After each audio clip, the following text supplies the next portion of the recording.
Hi guys! Gagawa tayo ng sisig using tokwa. Pinrito ko na pala yung tokwa dito para hindi masyado mahaba ang aking video. Then kinat ko in cubes. Depende sa inyo kung gaano kaliit ang pagkat nyo sa inyong tokwa. Ako maliliit kasi tapos pa cube siya. Then, ayan, isalin na natin sa bowl. Then, chop onions. Ayan. Depende rin kung gusto nyo na maraming onions, pwede nyo dagdagan. Ako kasi dalawang malaking onions lang nilagay ko. Then, durog na paminta. Yung pinong paminta. Ayan, lagay na natin. Tapos, lagyan natin ng seasoning. Kayo po kung gusto nyo ng maanghang na seasoning, nor seasoning or hindi maanghang. Sa akin kasi nilagay ko yung with chili.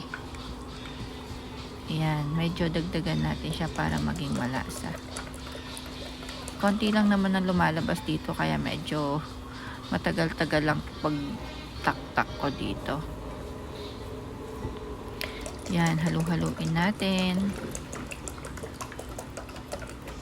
Ayan.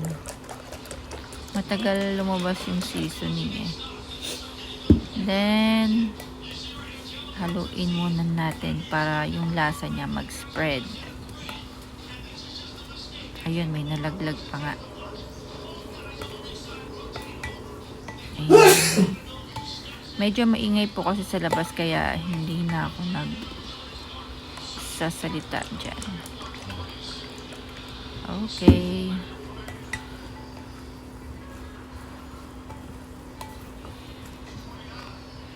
Then, ilagay na natin ang mayonnaise. Pwede nyo rin po palalagyan ng siling green. Yung pang sinigang. Maliliit lang po ang cut doon. Hindi ko na po nilagyan ng siling green kasi may batang kakain. So, okay na po yung nor na medyo maanghang. Para ma-minimize yung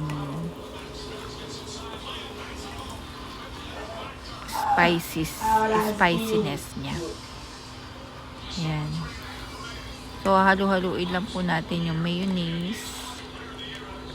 Tapos yung seasoning, depende po sa panlasa nyo kung gusto nyo na medyo maalat-alat, malasa-lasa, pwede nyo po siyang dagdagan. Ayan.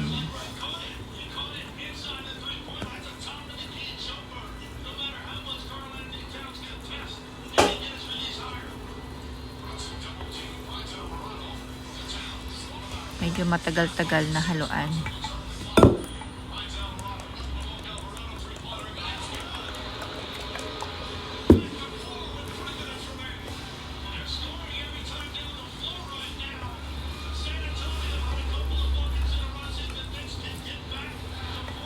Yan, malapit na yan.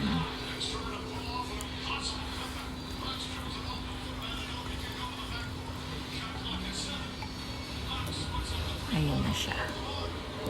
Done.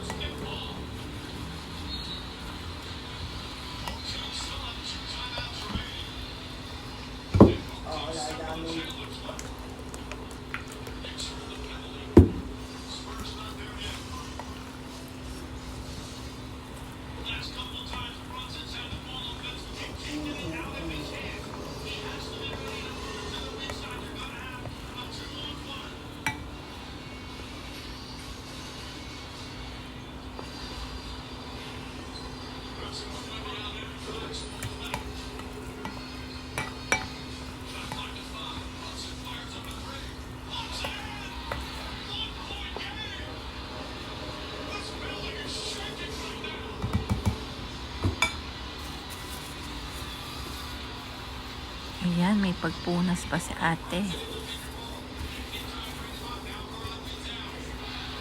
Okay.